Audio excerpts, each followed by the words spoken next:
Hello there, what are you expecting today? Because whatever you expect, that's exactly what you're going to receive.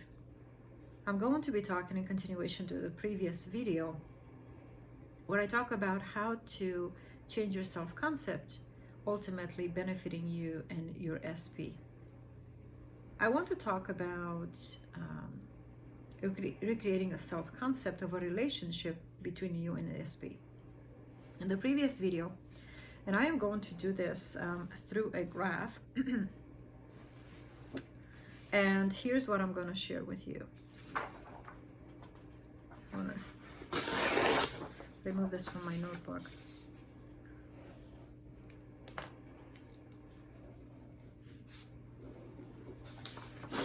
Excuse me. All right, so this is the higher self. This is the awareness. It always sees this lower awareness of you because you're only aware of this low state of being or this new state of being. But the higher awareness is aware of another state of being of you. So when it's me and me. It's still me, no matter where you go, it's still you. But when I understand that I have the power to create my reality or my future, or to change my present circumstance, then I look at the higher awareness and I ask myself, okay, how does that person look like? How does she think about herself? So that's the higher awareness now, looks at you and says, you are beautiful. And, right? The higher awareness says, you are beautiful. And then you say, yes, I am. Okay? And so what happens is the higher awareness tells you you are beautiful, and through your agreement, you rise, you go back, you go there. It gives it to you. Really, you're giving it to yourself, but let's say your higher awareness gives it to you, and you, by giving it back, you go back here. So this is the power of agreement. When two shall agree, when this lower state of you with the higher state of you agree, right? You go there. Now, this is self-concept. This is referring to how you view yourself. And the way you view yourself, it's obvious that someone else on the outside is going to reflect that. Now, what if we do this? Let's say that this higher awareness of you is your specific person. So instead of you, because everyone is you pushed out, now you can choose your SP and make him your higher awareness. How does he see you? So you put words in his mouth and he says, you are so beautiful. And then you say back, yes, I am so beautiful. And so what happens now, as you know, that what you release through the mouth, through the power of agreement, he has to conform to that. Okay? So replace this higher version of you with your SP, he or she. And imagine that they are telling you, you are so beautiful, you are mine. And you go, yes, I am yours. Yes, I am yours. And what's going to happen, this scene is going to be played out between these two specific people, which is you and your SP. Your SP now becomes your higher awareness, and you agree with them, right? You hear them telling you something, you agree with them, and automatically it rises you into that level, which the level that he sees you. Now you might say, well, my SP doesn't see me that way. Well, this is when you conform him to. This is when you shape him. This is when you mold him. You put your words in his mouth. Now you might say, well, I've never heard of anything like that. I was sitting next to my partner. This was more than a year ago. We're sitting in the office, and again, you must do this when you're calm. So I was sitting there, we're looking at the computer, and here's what I've done. Within myself, I said, so-and-so. I called out his name internally. I said, he's going to turn around and tell me, I love you. And my intention or my awareness was in that act. I didn't care about what he said before, whatever. I wanted to get that from him. 4 minutes later, he turns around, kisses my forehead, and he says, I love you. Now, Can I put words in his mouth, her mouth? Yes, I can. All I have to do is do it. So you see, I became aware of my partner, and I said that he was going to do that. I claimed it. And when I was claiming it, I saw the act. I actually imagined the partner turning around and telling me those words.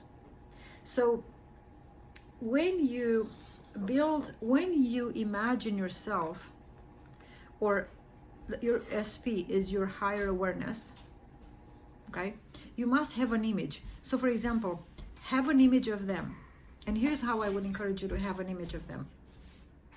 I would call out their name, and I would say, so-and-so, so-and-so, so-and-so.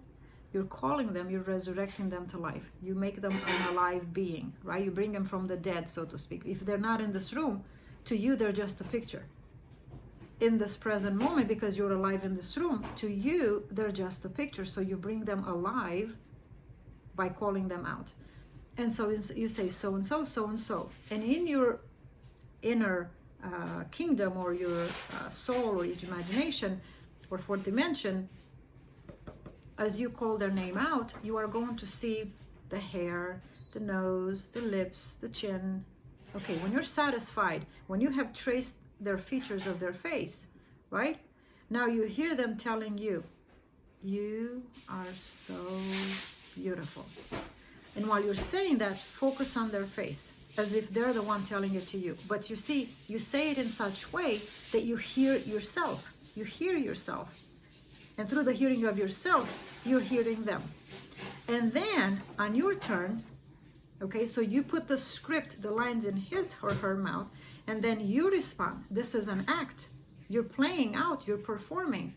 And then you say, yes, I am, blah, blah, blah. This is the power of agreement. You're agreeing with them.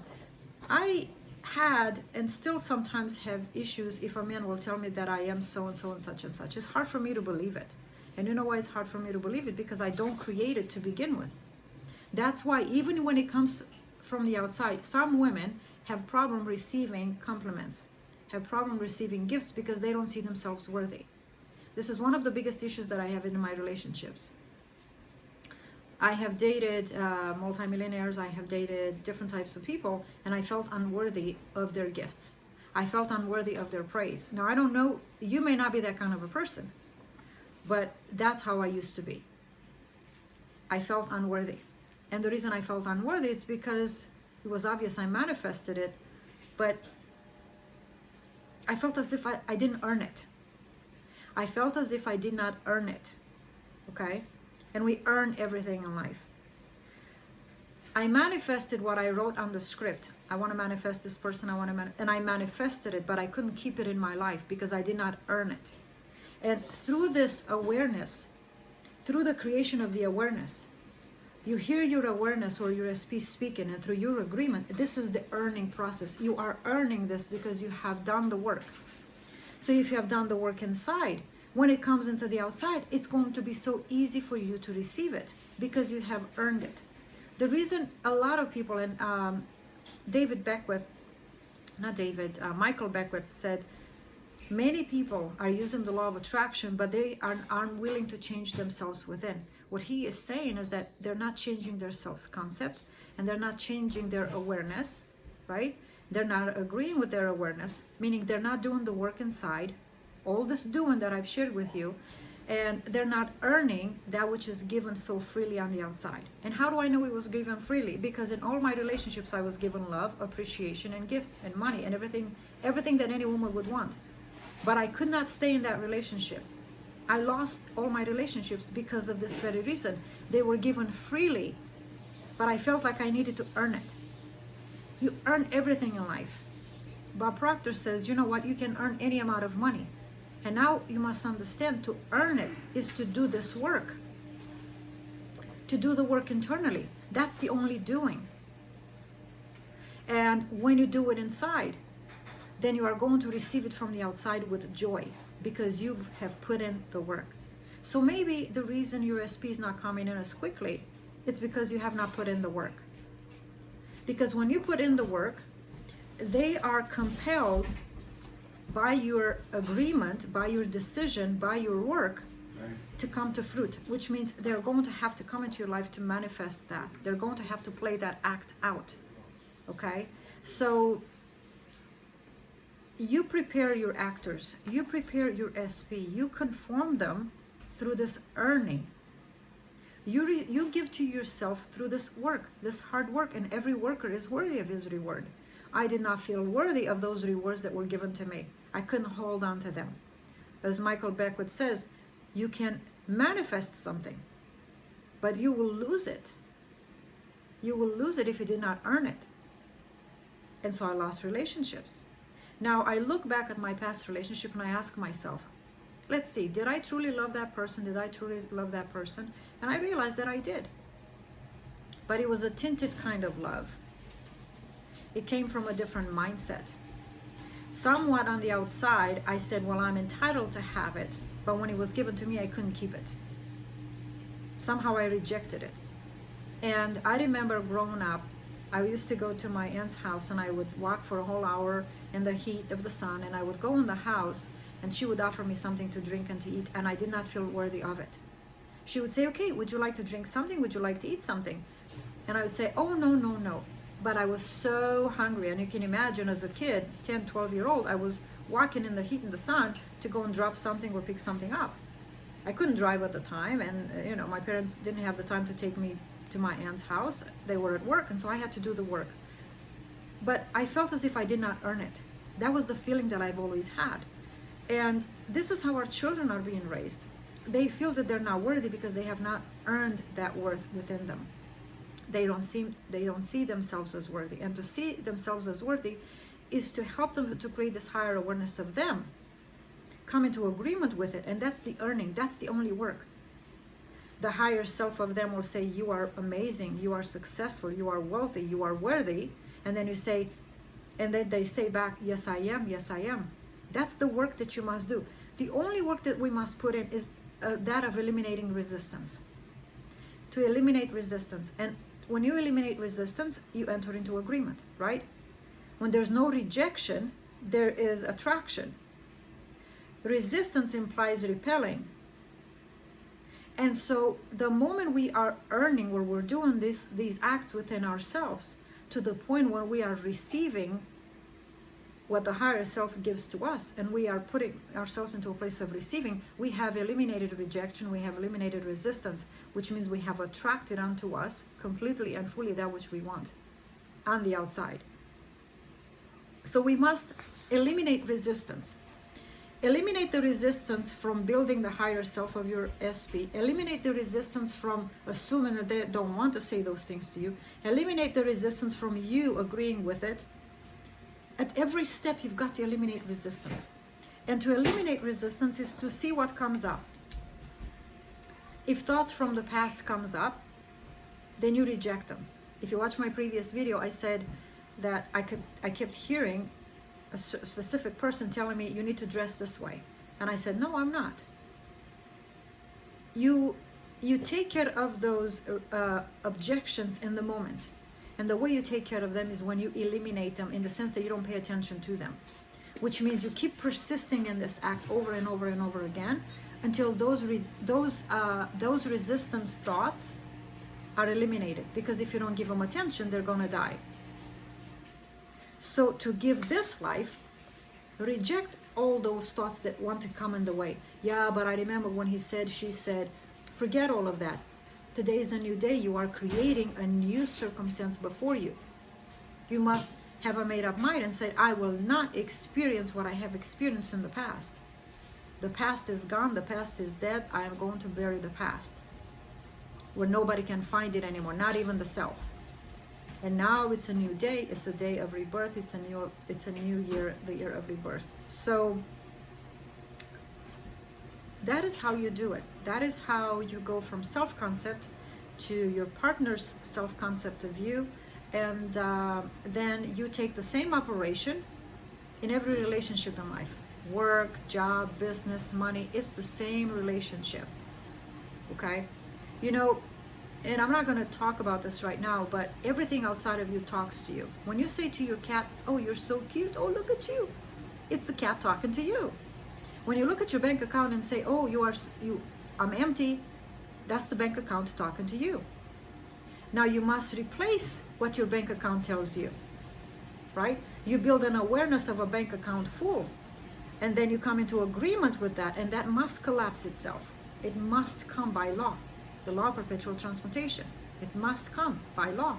If you don't allow resistance in there, okay?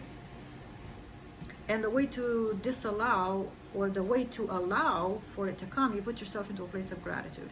And gratitude is speaking well. You continue to persistently perform these acts and speak well of you. And put yourself in a position to say, I wonder how this is going to come into my reality. I cannot wait. I'm so excited how this is going to play out. It's almost as if you're going to a movie and say, I cannot wait to see the beginning, the middle, and the end of the movie. You have seen the end of the movie. Now you say, okay, let's see how this is going to get to that place. When we create, we become the source. Other people are the actors or the resource. So your job is to create, your job is to agree, your job is to eliminate resistance, your job is to praise, your job is to put yourself in a place of gratitude. That's the only work that we must do, eliminate resistance. And then ask yourself, okay, if I've seen the end of the movie, well, it's a good movie. I love the end of this movie. I wonder how it's going to start. So now you think of it this way. If I have seen the future, if I have seen the end, then everything that happens from here to here, it's a matter of the past. You see, when you see the end of a movie, it's like, I don't care about what happens in between. Man, that was such a good movie. They ended up together. Wow, they actually bought the house. Right? Now you're just sitting back and you're like, okay, If anybody tells you the end of the movie, what do? It's like, oh man, all right, let's watch the next movie. Your attitude is not that of urgency, it's not of fear, it's not of doubt, and it's not of worry. You say, okay, I've seen the end of the movie. Next. Right? You're letting go. You are not holding on to the end of the movie. You're just disappointed that somebody told you the end of the movie, but if it's a good ending, if it's an exciting ending, you're going to be like, okay, well, let's just watch the whole movie. And so that's how you must look at your life now. You must look at it and say, okay, let's see what's going to happen. Let's see what's going to happen.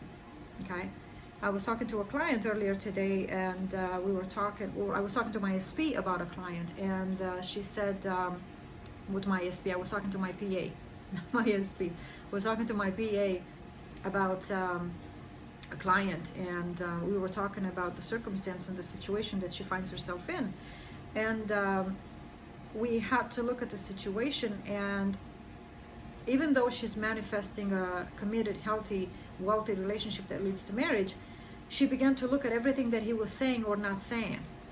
And we had to look at her attitude. She still has some in and out, some low self-concepts of herself. And so they keep manifesting from the outside through his behaviors. So we had to remind her once again, all you have to do is just hold on to that vision and just see how this is played out. Don't try too hard. Don't try to say what you think they want to say. Don't try to do what you think they would want to do. And because this is how she's like, okay, I don't know if I should text him this. I don't know if, don't try so hard. You try hard or you put force if you don't believe in an outcome. And you're thinking you have to make the outcome. You have to create the outcome. You don't have, meaning you don't have to go through everything. That's not the work that you must put in. The only work you must put in is holding on to the end. Be conscious and aware of the end. Let them do the work. Why? Because you're the source. You created the ending, and they're the resource. They are going to be the ones that are doing all the work. Obviously, you are going to be a participator in some form or shape, but don't ever judge or mislabel they're doing or not doing. This is when you get off track. And then we have to bring the client back and say, okay, let's watch the end of the movie once again. Let's go back to the end of the movie. And if you don't like the end of the movie, create a new end of the movie that excites you. And I said, we need to have you agree with that. You have to make a decision or desire. It's make a decision.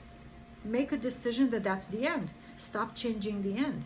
Well, I don't know if I could see myself. I don't know if I'm worthy. I said, okay, now we need to go back to self-concept. so that then you create an end of the story of the movie that is worthy of you. Because right now, if you're limited in your self-concept, you're going to have a limited ending of your concept of the relationship. And so again, it points back at us. Let's look at what it is in there that you keep putting in the way, you keep resisting it, you just allow it to come in, that causes you to resist this ending. Take care of that, and then, vibrate here at the end of the movie. And so this is a work where I find that if two people have been separated, this work of the mind, of self-worth, of praising and appraising yourself, bringing yourself up in value, is the most beneficial one. And we don't want to just attract an SP just for the sake of it. I told my PA this morning, and I said, to life nothing is condemned, all is expressed. I said, even though our client is going in and out, it's a lesson. She is learning how to manifest. She's learning how to love herself. And it's a beautiful thing. This is when I encourage my clients and I say, you don't need to feel down. Don't put shame, don't put guilt over anything that you've done or haven't done. I said, this is a life experience. It shows you now how you manifest, that you have power and control.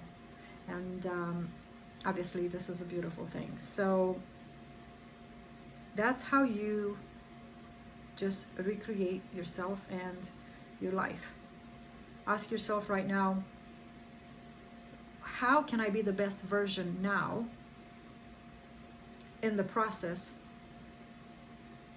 before I get to the end scene of my movie? I should focus on myself to be the best version of me now. At which it could mean changing some things in your life, taking care of some things in your life, because ultimately you want to be in a relationship where some of these things that you're struggling with are being taken care of before you enter into the relationship, so you don't bring it back into the relationship. Okay, so let's say you need to change the way you eat, the way you go to bed, maybe some habits you want to change. And I'm not saying to conform yourself to them, but to conform yourself to an ideal of you and him or her together. It's all about conforming and changing your self-concept so that the relationship is the best when it manifests. Okay, that's all I wanted to say. Thank you guys for being here. I appreciate all of you. Like, comment, and share, subscribe, and every worker is worthy of his reward. This is the only work that we must do, and we are going to be rewarded nonetheless. There is no such thing that a worker never gets paid. The universe makes sure that that worker gets rewarded. So you are going to be rewarded for this hard work. And it doesn't matter. It doesn't matter if your relationship is so bad and you decide in the last hour, which means it seems impossible. That's the last hour. It seems impossible.